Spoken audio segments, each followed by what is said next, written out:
Congressman Byron Donalds. There you are. Republican from the state of Florida. Always got a great smile. Good morning, Congressman. We don't have much to smile about from this summit of the Americas. President Obrador of Mexico has snubbed President Biden's invitation to visit. What does that say to you? I think it's a disaster for the United States. It's a disaster for our standing in the world. This is a thing where, the big media, the media on the left loves talking about our standing in the world, but our standing is awful right now. You have the Mexican president telling the American president, nah, dude, I'm good. I'm not coming to your event because we won't let the Cubans and the Venezuelans come.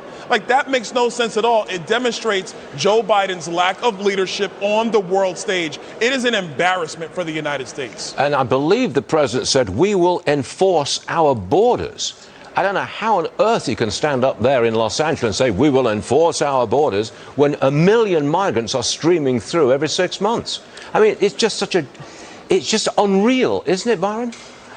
Well, that's an absolute joke. And every leader of countries in South and Central America know it is a joke. Listen, the Mexican president is just letting people move through Mexico because he doesn't want people staying in Mexico illegally. He knows Joe Biden has just let the borders be wide open. So he's like, cool, go on to the United States, but you're not staying here.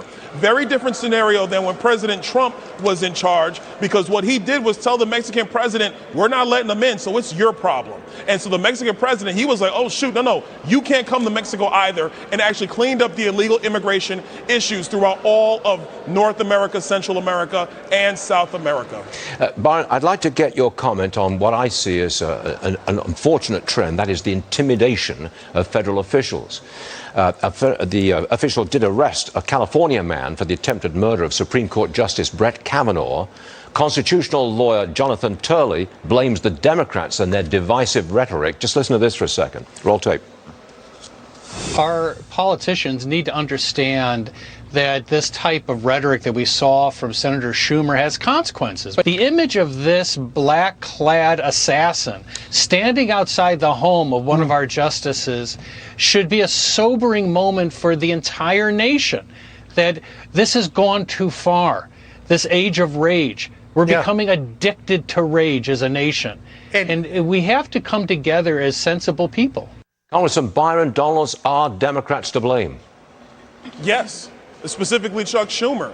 When you say at a podium in a rally that he's going to reap the whirlwind, that there's going to be consequences for this, that is dangerous and disastrous language. For everything the Democrats want to say about Donald Trump, he never said anything like what Chuck Schumer said with respect to Justice Kavanaugh. Those are the facts. Everybody go back and play the audio.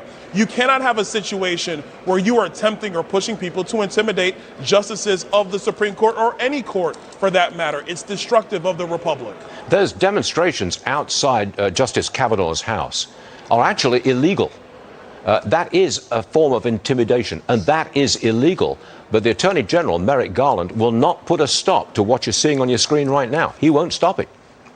Of course he won't stop it, because he supports the Democrat narrative and the Democrat agenda. There's a bill in the House that Nancy Pelosi will not hear and will not put up for a vote about actually providing security presence for Supreme Court justices, enhanced security for them. She won't let it go to a vote. This is not because she's concerned about the safety of the justices. If this was Sonia Sotomayor, she would make sure the bill got passed, but she won't do it because of the political agenda of the Democrats. Because the truth is, they want the intimidation of the court, because Roe v. Wade is far more important to congressional Democrats and Joe Biden than actually protecting the republic and protecting our institutions. You think the age of rage gets worse this summer, Byron? Actually, I hope not. And I think my message to everybody is, we got to be people. We have to be Americans. We can have our differences, but what we cannot do is not treat each other as human beings. And we need to get back to that standard in the United States. I'm not going to call for summers of rages. That is, frankly, it's disgusting, should not happen. Let's have the political disagreements. Let's be very vehement in our disagreements, but we have to respect each other as humans and as Americans. Congressman Byron Donalds, thank you very much for being with us again today. Always appreciate it, sir.